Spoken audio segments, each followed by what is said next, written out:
Hi, and welcome to Tennis Volley Talk, episode 27 with Brian Danielson.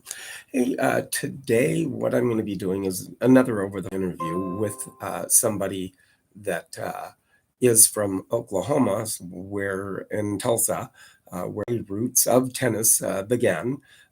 He's going to be talking a little bit about one of the oldest tennis clubs in Tulsa, called the Tulsa Tennis Club, which was founded in 1926.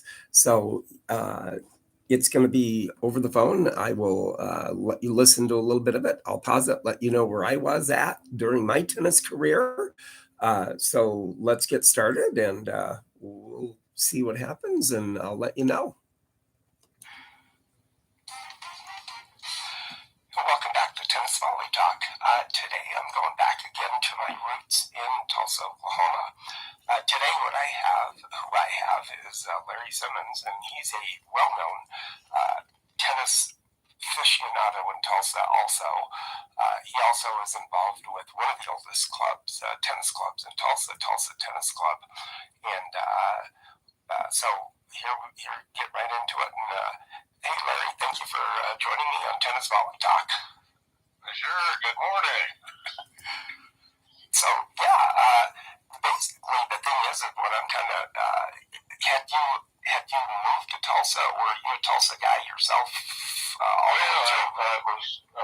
get started. I was born and raised in Tulsa, and probably by bicycle ride about 7 blocks over to the tennis club. And so I spent my summers over at the Tulsa Tennis Club. And so, yeah, went to school at Edison and played tennis for Edison high school, and competed around the Missouri Valley region for a while, and then went up to during my younger years at the tennis club. My dad, Larry Simmons, used to put on a tennis tournament with all the then greats such as Jimmy Connors, Chrissy Evert. Let's see, I don't think Martina made it there, but we had a lot of the Davis Cup players, Cliff and Butch Buchholz, Chuck McKinley, who won Wimbledon one time, Frank Froling, who was, I think he won the U.S. Open one time. So I grew up with all those. Then they were young. I was younger, tennis studs. So I kind of got involved with big time tennis and played a lot of tournaments in Tulsa and around the state. So anyway, kind of second tier kind of tennis player. Did not play in college, but then got to Denver and got back into tennis then. So yeah, he grew up there around, not very far from the Tulsa Tennis Club when he was growing up and being a younger kid. And then in the early 70s, that's whenever they had the junior tennis and a lot of the Davis Cup people, like he had mentioned, that came through Tulsa at that time. Which really, a lot to have Tulsa having something like that and to have those guys come through and not knowing that McEnroe would be there and Connors would be there and Chris Evert would be there and not even really knowing that what was in store for them as far as being making it in the professional line and being in the longevity of playing tennis like they did through the late 70s and 80s and late 80s into the 90s was very great to have that kind of playing in Tulsa at the time. Cool, yeah, and so yeah, Denver's a nice place too. Yeah, beautiful scenery there. So yeah, I remember back then that they used to run the junior tournaments coming through Tulsa. Back then, and it was just really amazing to know that McEnroe was there and Connors and Chris Evert and eventually later on in my years and in being in the tennis field too, being able to take pictures at the Bank of Oklahoma tournaments that came through at Shadow Mountain. And so I was able to take pictures of Connors, and then also when World Team Tennis came through, actually got a picture of Chris, and also Bobby Riggs got a picture of him too. All right, good old lecherous Bobby Riggs. Yeah, absolutely. He was wearing a sugar daddy coat, and that was he loved the young girls. Oh yeah, he did. And he was it was just right after I'd say about 2 months after he had played Billie Jean and stuff. But he made a showing there, and it was really cool. And I managed to get a few pictures of the World Team Tennis, Tom Ocker, and the Fru McMillan with the two-handed forehand and backhand. Yeah. All some of the legends that I've been able to take pictures of over the years. But with that, Tulsa Tennis Club was founded like 1926. So it probably is one of the oldest tennis clubs in Tulsa, don't you think? Well, I think it was kind of designed after the St. Paul Tennis Club. Oh, really? Okay. From so I don't know if you being in Minneapolis, I don't know if you get into St. Paul much, but if you haven't been to the club, St. Louis, or not St. Louis, that was another AAA club. Was one of them, but in St. Paul, had beautiful clay courts. Oh wow. Okay. Yeah, I've been in there like once or twice, but we played on the inside courts. But I don't know if they may have outside courts that are clay. I did not know that, but I played there once, twice, many years ago. But yeah, kind of a hidden gem in St. Paul itself, really. All right. Well, yeah, being that it's a hidden gem in St. Paul's Tennis Club, founded somewhere at about 1921 or so, somewhere in that area, a little older than the Tulsa Tennis Club. But however, with that, I played there a few times, but that just sets right in. You wouldn't even be able to tell that it is a tennis club. It kind of sits there right in a little kind of a neighborhood there in St. Paul, right next to downtown St. Paul, or close to downtown St. Paul. Also with the Tulsa Tennis Club too, it's literally right in middle in this acreage of the Tulsa Tennis Club is right in middle of a residential neighborhood of Tulsa, or in Tulsa, and not very far from where he grew up playing tennis at Edison High School too.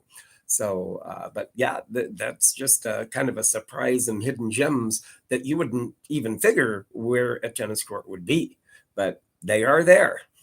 Same as the Tulsa Tennis Club. It's kind of hidden in the neighborhood. Oh yeah, hidden in the neighborhood. Wouldn't even think it's a tennis club or something, but I think. Right, and I belong to the Denver Tennis Club. Oh, the Denver. Really? And that was a neighborhood facility also.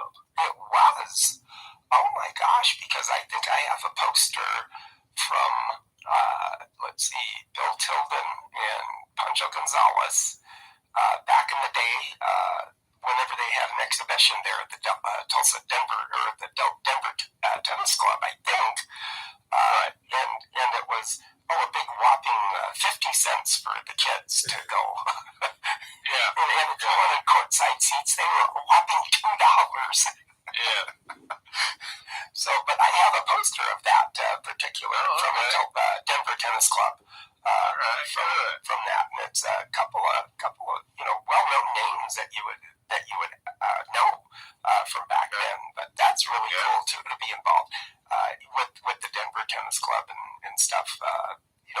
In that day, were you a teaching pro during that time and everything, or did you teach tennis during that time? Yeah, I taught in a club in South Denver that was opened by one of the partners was Cliff Buckholz, who I knew as a kid. I idolized him and stopped in to say hello. And he asked if I wanted a part-time job, and I said, well, I hadn't played tennis in about 3 or 4 years. And he said, well, you want a part-time job? And I said, well, I'm going to school. And so I said, okay. And first week was 48 hours. Second week was 52. Oh, gosh. And so that's where he got started back into tennis, and that's where it kind of got back into his blood, starting that part-time job with Butch Buchholz. So yeah, with that, just amazing in itself that he got in there and started working again and getting the passion of tennis, and then teaching tennis, then went into teaching tennis there as well. Which was really good too. And then, it just kind of bloomed and kept going from there. So I fell in love with tennis again, and I taught up in Steamboat Springs at the Timbers for Cliff and his academy for a summer of '74. Cool. And managed the Tulsa, or the tennis world in South Denver for a couple of years, and so yeah, at the Denver Tennis Club, we were I was on a couple of teams there. We actually won the 5.5 team tennis. Okay, yeah, and that's about the time that they decided, instead of going with the A, B, and C players in tournaments, they decided to then change it into the ranking of the points, 5-4, 5-0, or stuff like that. And we were in I think that was the inaugural year of the team tennis. Oh, sure. And so that was 1980. 1980, okay, yeah, and I had actually talked to Frank Ward not too long ago too, and had an interview with him, and it was a good interview too, because he had a lot of knowledge of all the Tulsa World tournaments back then in Tracy Park before La Fortune opened, and stuff like that. And then back then when I started playing tennis back in this late 60s into the 70s, and Charlie Cunningham was the tournament guy then, and then Frank Wood took over, and then he just took over for the next 35 years, with it. Yep. And everything. And the Fortune has grown so much over the years with how it's grown, and beautiful facility now with the new building that they have and everything. It really does make it nice. And the most cheapest playing in tennis, cheap time to have fun playing tennis, because it is a reasonable price to go play there. Yeah. Very. Yeah, La Fortune Park is maybe now one of the main hubbub spots, centrally located in Tulsa, that everybody can get to in a reasonable amount of time to go there from all over Tulsa there too. So also just wanted to let all my YouTube subscribers subscribe. Go to my YouTube channel, Tennis Volley Talk, and watch what I'm talking about. If you like that, let me know. Comments, subscribe, like, leave comments. Let me know what you like hearing. Also, for you podcasters, I will have Racket of the Day again coming up pretty soon after this. I'll show you, I'll be showing my YouTubers the racket, but if you guys want to see what I'm talking about, you can definitely go to my YouTube channel, Tennis Volley Talk, for you podcasters, and look at the racket that I'm showing on Racket of the Day. So be sure and go and subscribe and follow, and leave a comment too for you podcasters if you want to take a look at what I'm talking about with Racket of the Day also. Reasonable. And actually, do you know the name Colin Robertson? Do you know that? Oh, yeah. Yeah, so, he went to Oklahoma Baptist University. Okay, yeah. And did you go to play tennis in Oklahoma then for college then? No, I did not pick up a racket in college. Oh, you didn't? Okay, so later on. I got burned out, and like I said, when I was moved to Denver and was working part-time, going to school, and then ran across Cliff and got back into it. Well, so that is always such a wonderful thing to do. And with Colin Robertson, I'm probably going to give him a call and try to get a hold of him. But one of his in his bio, he was kind of one of the pros that the semi-pros that the pros played doubles with, celebrity doubles. And they gave 4 venues that he played the doubles with the pros. And I saw and took pictures of 2 of those venues, and saw the one in Bartlesville with Newcomb and Roach, and then Vita Scarolitis and Illy Nastasi in Tulsa. I took pictures of that, and I have pictures of that too, of that match with Nastasi and Garolitis, and then where was it? I saw then Newcomb and Borg in Oklahoma City at the Marriott. So I saw 3 of those matches live myself back then. Good, yes. And that was probably in the late 70s that I went to those matches and saw. One of those was the Tulsa event with Illy Nastasi and the late great Vita Scarolitis, which was really, it was called the Coors Light series, and they had the group of places that they were stopping at, and one of the places that they had stopped at was Tulsa, actually, and then for whatever reason it is, I decided to go there the one night before, and I started talking to the guys that were putting the court together and stuff like that. And I started talking to them, and I started helping them and everything. And lo and behold, because of me helping them and everything, and was one of the head people that were running the tournament or the exhibition, then asked me if I wanted to come back the next night, gave me tickets, and I showed up, and I was VIP, and I was actually in the dressing room. They had 2 other celebrity people that were there, which was Vince Van Patten and Dean Paul Martin Jr., which is Dean Martin's son that had passed away. He was up in the mountains of California, jet airplane mishap. He was a jet pilot. But I took pictures of them, and then Vitas and Illy Nastasi, and just had a very, very good time. Went out to dinner with them afterwards. Had a great dinner. It was all on the Coors Light bill. So that was a good thing too. So back then it was just great being able to do something like that. Probably couldn't get away with it now, but back then I did, and it was a fun thing to do. Oh, that was always fun to be able to do and to get pictures of the tennis stars back then too, and that's kind of what I had done over the years. Also, now with the Tulsa Tennis Club, and you're right with the St. Paul. I think St. Paul Club was founded, I think about 1921 or so, a little older. That's probably about right. A little older than what the Tulsa Tennis Club is, but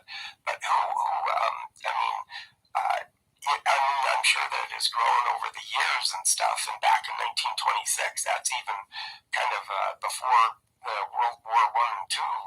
Back in that day. Well, it was after World War I. After World War I, right?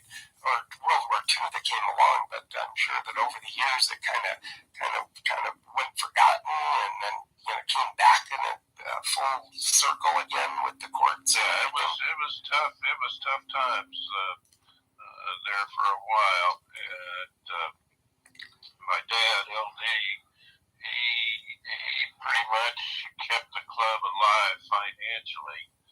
And I think I've got a note that was signed. He loaned the club money to keep on going, and I've got the release of lien on it. Oh my gosh! In my files, so he kind of kept it alive. And his passion was tennis, and he put on great tournaments. And such with the greats. So. There were some lean years in there. I'm sure. And right now it's still many renovations since then. The caretaker there that lives on the premises, Paul Wilson, he is just an excellent steward of tennis courts. Oh, sure. And so it's still active. It's got a very social club atmosphere to it. And so tennis is kind of the fun part of it. Oh, I'm sure it is. You know, along with the other activities that they have, the weddings and all that sort of stuff that they can hold there too. But And with that too, having the receipt that his dad gave to and keep the club alive back during the World War II era, because he did mention that earlier to me in previous calls before I got this call to him, that it had kind of fallen in disarray, but his dad, and having the passion that his dad had for tennis and had the money to be able to loan the club to keep it alive and going, was the great thing to keep it going. And now that it's thriving to this very day, over 100 years later, that it's just amazing in itself. But for you YouTubers, just keep follow and subscribe and like and comment. And for Racket of the Day too, coming up, you podcasters, if you want to see what I'm talking about, go to my YouTube channel, Tennis Volley Talk, subscribe, comment, like, whatever you want to do, but you'll see the racket that I'll be talking about from on my YouTube on Racket of the Day. have there always been clay courts at the courts there? They were always clay. It was originally 5 courts on clay, I believe. Oh, okay. And then they added 2 hard courts. Oh, okay. The 2 hard courts. Okay. All right. Well, I was just, because back in the day I went and looked and kind of walked around a little bit and, took a picture of all the pictures of all the juniors that had come through there, that they have a little frame and they have pictures of them all, right, and stuff. And I actually ended up getting one of the guys was nice enough and said, "Oh, we got a bunch of them," but he gave me a Tulsa Tennis Club T-shirt, and it says "Founded 1926" on it. So I feel privileged to have one of those. Yeah, that's great. So it's kind of been always a fun thing in me growing up within the Tulsa area at the time, and going through the 70s, going through some of the Tulsa World tournaments that they had that covered, the Tracy Park and then in La Fortune, once La Fortune opened up and everything, having the one little brick building and then the courts and stuff like that. But it was always a fun memory to be able to be in that tennis realm and play. And of course, I played at Tulsa Hale is where I went to high school. And so back then it was a cement court with yellow lines and a chain link fence too, for a net. And cracks, that's true. Of course, Edison High School, it was even worse. Oh no. The courts faced east and west. Oh no. And we played all our matches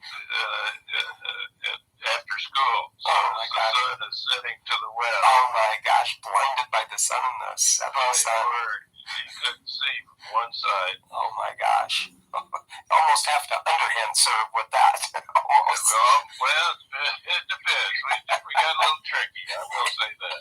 I'm sure you did. Home court advantage. That's right, home court advantage is what it was.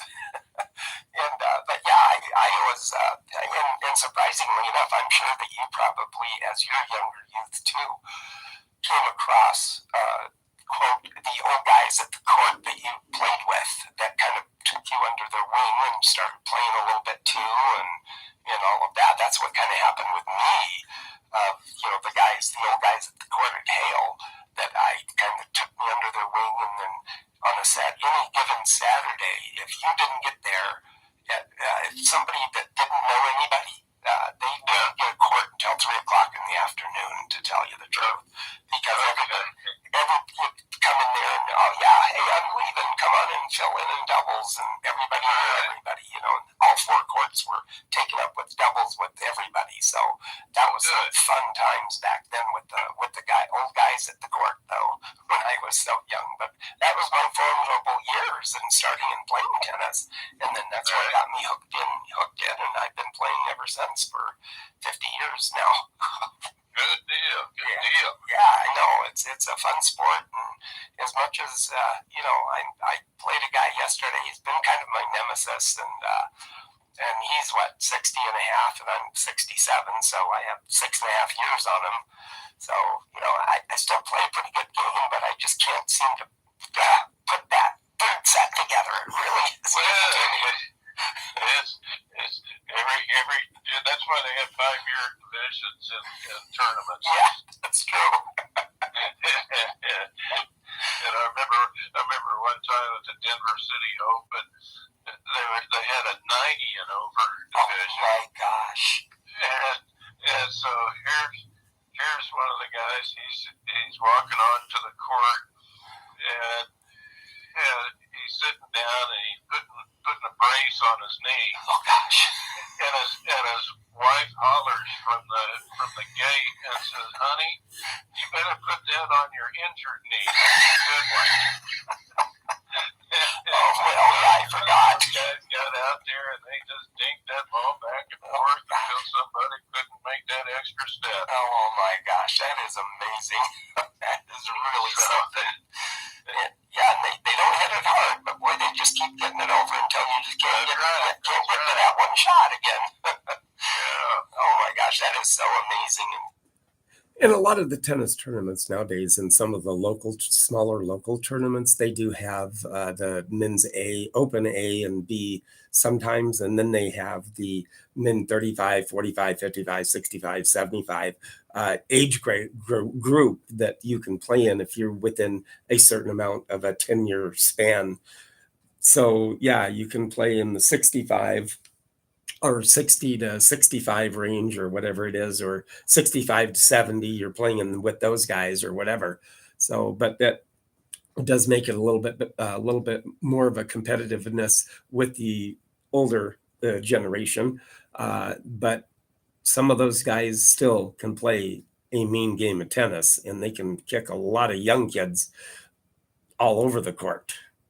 And to know that, you know, to actually, you know, be able to be involved in the tournaments that you were, even, and I'm sure back then, even Denver was, you couldn't hardly find a court back then because it was so popular back in the 70s all over the place. 74 and that time period, Jimmy Connors was king of the hill. Oh, he was.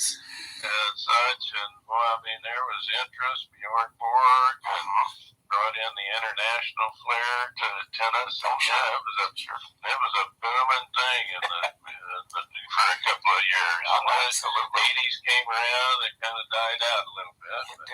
It did. And it's starting to come back a little bit, but it's, you know, it's, and nowadays, what they've, have you seen the Ultimate Tennis Showdown? Have you seen that? No, I haven't. Yeah, and it's really kind of, it was kind of invented by Serena Williams' coach, Moratro, or whatever French name guy. He has a French club. Right. And he actually invented it, and it's really kind of a fast pace. Each match lasts about an hour, but it's really fast paced. You can, it's done in quarters, 10-minute quarters. But whoever wins the quarter, who's ever ahead of each quarter, wins that quarter. And there's 4 quarters in it too. So it's really fast paced. You only get 1 serve each, so you got to make it in. You got to make the serve in, and then you get that point started. And then, you know, whoever wins the point, and each person gets 1 serve each, 1 to the deuce, 1 to the ad, and then you just play as many points as you can in that 10-minute quarter. So really a fun, fast-paced, interesting, and fun game to watch too. Okay, yeah. You know, and everything. And but with and surprisingly enough, you know, with Alcaraz winning Wimbledon like he did, and playing Djokovic and being the 5 sets and everything. Yeah. So many people, and it's surprising to me. And if you really if you look at it, Alcaraz won 6-4 in the fifth set. But if you look at the pro tennis players around, you'd be surprised of what the total point difference is between the players. I think Alcaraz won 172 or 3 to 168 or 9 points to win Wimbledon. That's amazing. And how close that is, between the pros. It's just amazing. No, it is. I've looked at that stat also. It is amazing. By 1 point, I won 1 more point than you did, but yet I lost the match. And sometimes it goes just reverse and it goes true to form, and the one guy that has the most points won the match. So, it's really crazy. And everything. But, it's all so interesting in that respect of the tennis realm, too.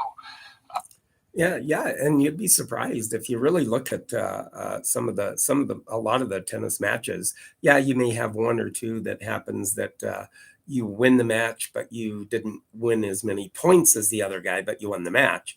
But however, it does hold true sometimes that whoever has the most total points in that match wins the match.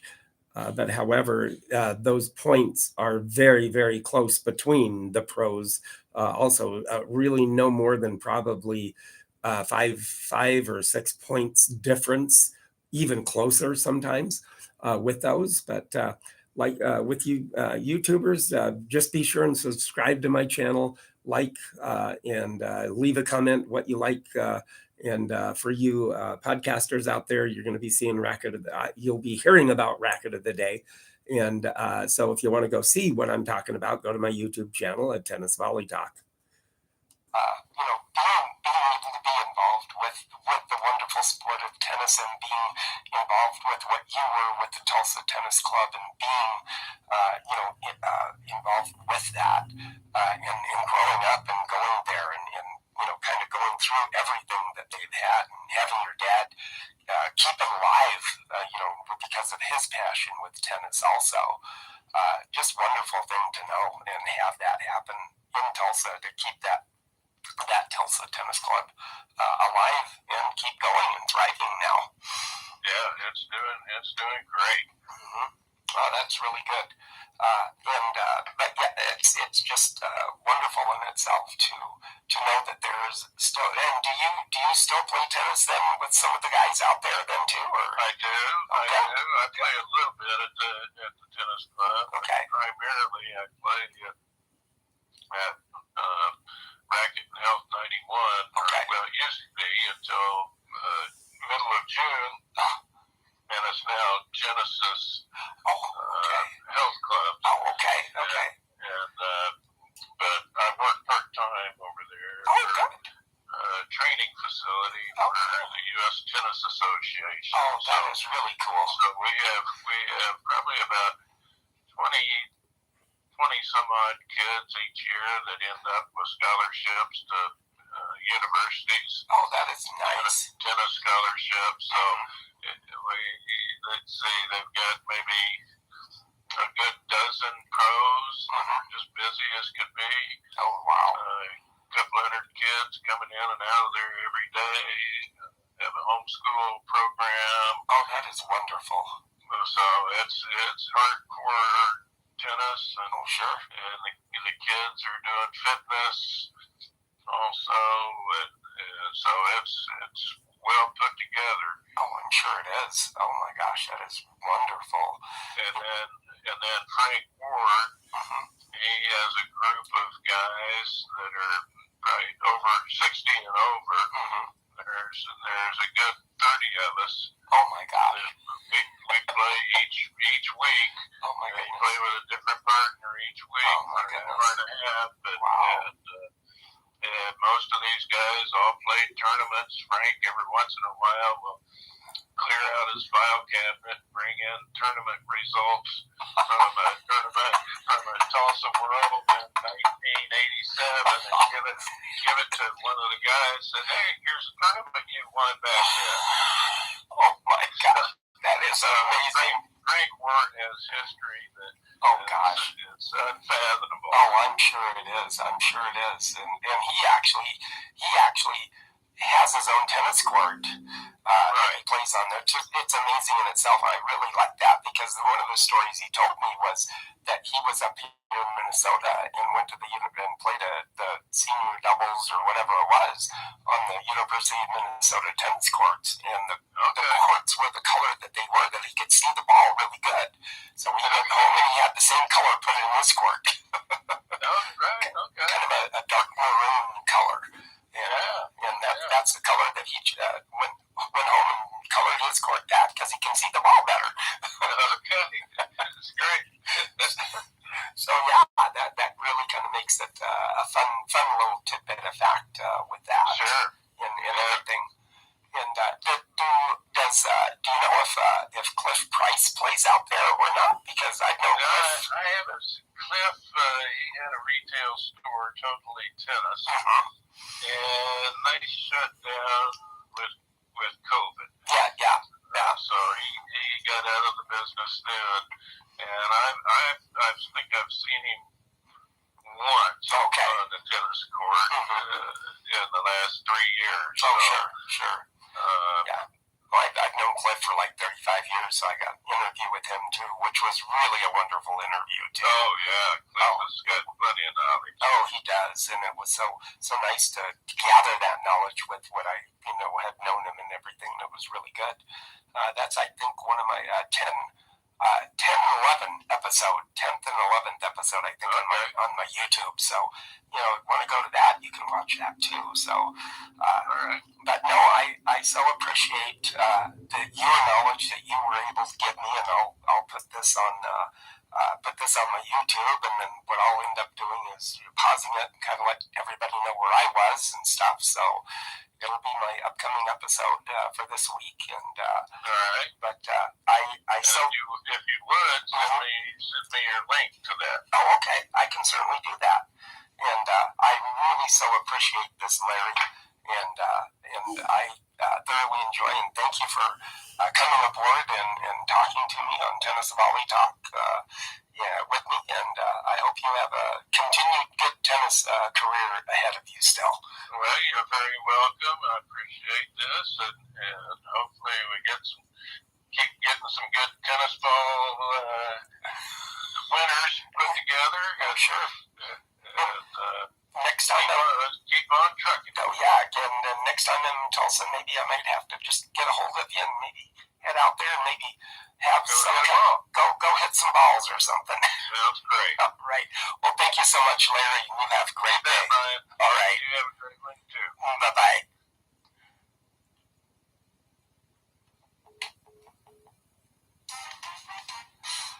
Well, that was the interview with Larry Simmons, and so I will be putting that on YouTube and then doing Racquet of the Day. So look forward to that in dropping. And thank you, everybody, and have a great day in tennis.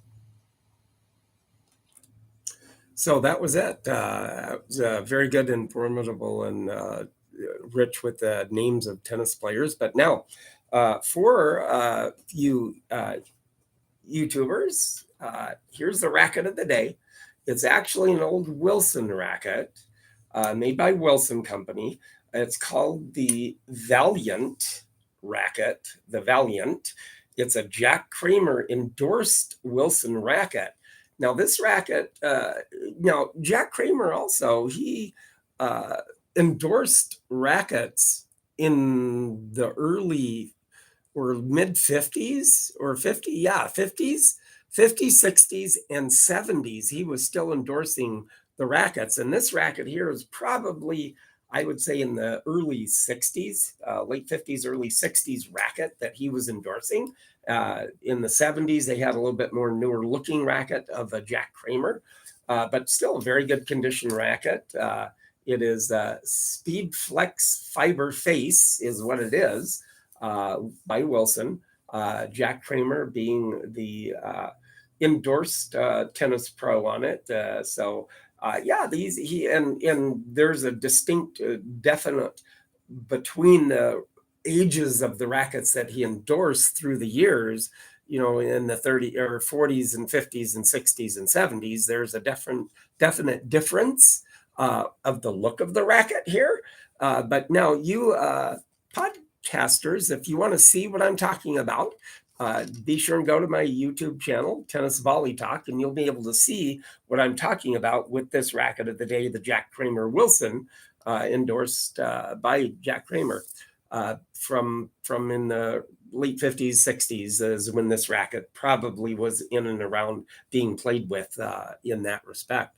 But yeah, you podcasters, if you want to see what I'm talking about, be sure and go to my YouTube tennis channel, Tennis Volley Talk, so you can see what I'm talking about. Subscribe, like, leave comments of what you think and what you like, and let me know what you'd like to hear me talk about, or even you YouTubers. Be sure leave comments if you see this, and let me know what you'd like for me to talk about. I'm open to any kind of other suggestions as far as history or tennis players or stories of what I've done with my tennis and taking pictures or whatever it might be.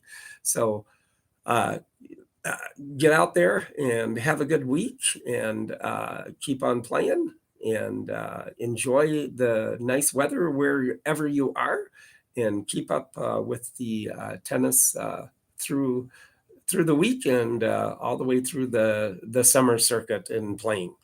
Everybody have a good week, and thank you again.